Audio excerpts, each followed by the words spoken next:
एक बार एक गांव में सोहन नाम का एक सब्जी वाला रहता था। सोहन सब्जी बेचकर अपनी रोजी रोटी कमाता था। सोहन अकेला था तो उसी को खेत में जाकर किसानों से सब्जी लाना पड़ता था। अपनी मेहनत की कमाई को सोहन बहुत संभाल कर जमा करता था, परंतु मोहन अपनी कमाई से संतुष्ट नहीं था और कुछ अच्छा और बड़ा करना चाहता था। एक दिन सोहन सब्जी बेच रहा था तो उसने देखा कि एक बूढ़ी महिला अपने सिर पर सब्जी की टोकरी लिए जा रही थी। सब्जी ले लो, सब्जी। सोहन उस बूढ़ी महिला को देखकर हैरान हो गया। अरे, ये महिला इतनी उम्र में सब्जी बेच रही है। सोहन की सब्जी बेचने से पहले ही बूढ़ी महिला ने घर घर जाकर सब सब्जी बेच दिया। जब तक सोहन पहुंचा, किसी को भी सब्जी की जरूरत ही नहीं थी। सोहन को बहुत बुरा लगा तो उसने सोचा कि कल के दिन जल्दी आएगा और कुछ ना कुछ बेचेगा। परंतु अगले दिन भी यही हुआ।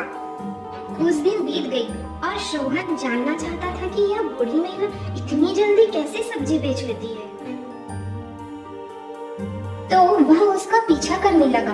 बूढ़ी महिला को पता चल गया कि कोई उसका पीछा कर रहा है। फिर वह मुड़कर देखने लगी। अरे बेटा, तुम मेरा पीछा क्यों कर रहे हो? क्या जानना चाहते हो? आओ, पूछो मुझसे जो तुम्हें पूछना है बेटा। माँ जी, मुझे माफ करिएगा, लेकिन मैं हैरान हूँ कि आप इतनी जल्दी सुबह सब्जी कैसे बेच लेती हो। आपकी वजह से माँ जी, मैं पिछले कुछ दिनों से कुछ भी नहीं बेच पाया। अब पता नहीं मैं आगे क्या करूँगा। मैं तो सालों से सब्जी बेच रही हूँ बेटा, और मैं इस काम से कभी नहीं थकती हूँ। तो बेटा, तुम रोज क्या करते हो? माँ जी, मैं किसानों के पास जाकर सब्जी लेता हूँ, फिर उसे गांव में आकर बेचता हूँ, और इससे जो भी कमाई होता है माँ जी, मैं उससे अपना गुजारा करता हूँ। अब आपकी वजह से माँ जी, मैं पिछले कुछ दिनों से कुछ भी नहीं बेच पाया। किसानों से सब्जी क्यों लेते हो? तुम खुद की सब्जी क्यों नहीं उगाते बेटा? मेरी मदद के लिए कोई नहीं है माँ जी। मैं छोटी सी झोपड़ी में रहता हूँ और ना ही मेरे पास कोई सब्जी उगाने के लिए जमीन है। अरे बेटा, तुम्हें बड़ी जमीन की जरूरत नहीं है। तुम अपने घर की इर्द गिर्द जितनी भी जमीन है उसमें सब्जी लगाना शुरू कर दो। मुझे ये बोलने के लिए आपका बहुत शुक्रिया माँ जी। अरे बेटा, उसे केवल उगाना ही नहीं है, तुम्हें अपनी अच्छी फसल के लिए उसमें अच्छे उर्वरक और खाद डालने होंगे। फिर सोहन सीधा अपने घर चला गया और अपने घर के चारों ओर कुछ सब्जियों के बीज बोने लगा। उसने थोड़ी भी जमीन खाली नहीं छोड़ी। उसने बहुत अच्छी किस्म की गोभी, आलू, बैंगन लगाए। फिर कुछ हफ्ते बीत जाने के बाद उसकी सब्जियां अच्छे से बढ़ने लगी। फिर सोहन ने उन सब्जियों को तोड़कर गांव बेचने के लिए चला गया।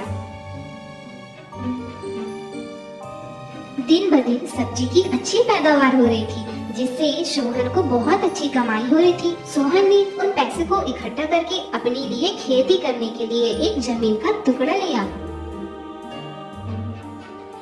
सोहन अब अपनी जमीन में खेती बाड़ी करने लगा, जिससे उसकी और अच्छी तरह से फसल होने लगी, जिससे सोहन की बहुत अच्छी कमाई हो रही थी। फिर उसने अपना खुद का सब्जी का दुकान खोला। सारे गांव वालों को सोहन की सब्जी बहुत अच्छी लगती थी और देखते ही देखते सोहन बड़ा धनवान व्यक्ति बन गया और उसकी दुकान में नौकर चाकर लग गए। हमें इस कहानी से यह शिक्षा मिलती है कि हमें कभी भी हिम्मत नहीं हारना चाहिए।